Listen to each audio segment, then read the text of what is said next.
Hello viewers, আসসালামু আলাইকুম। আমরা আসছি একটি রেল সাইডে।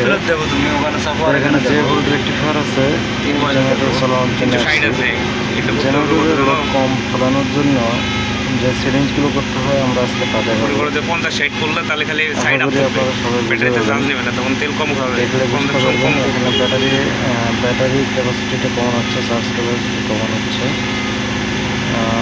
দুটো ব্যাটারি আছে, দুটো ব্যাটারি 360 ভোল্ট থাকে, 180 অ্যাম্পিয়ারের ব্যাটারি। তো এখানে অনলি আমরা 60 অ্যাম্পিয়ার করে দিলাম, যাতে করে ব্যাটারিতে চার্জ খুবই কম উঠবে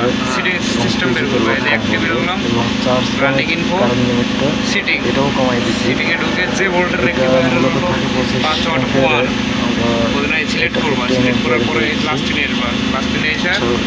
অ্যাম্পিয়ারের। বিষয় ধন্যবাদ।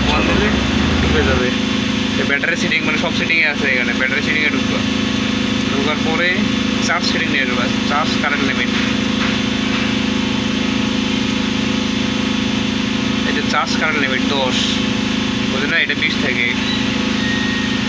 ব্যাটারি নাম্বার 1, এই যে ব্যাটারি ক্যাপাসিটি 50 দিয়েছি। আমরা 320 ছিল, 50 করছে। 360 ছিল, 60 ছিল, 45 করে দেবো। 45 করে দিলাম, তাতে করে পিজিতে লোড কম পড়বে।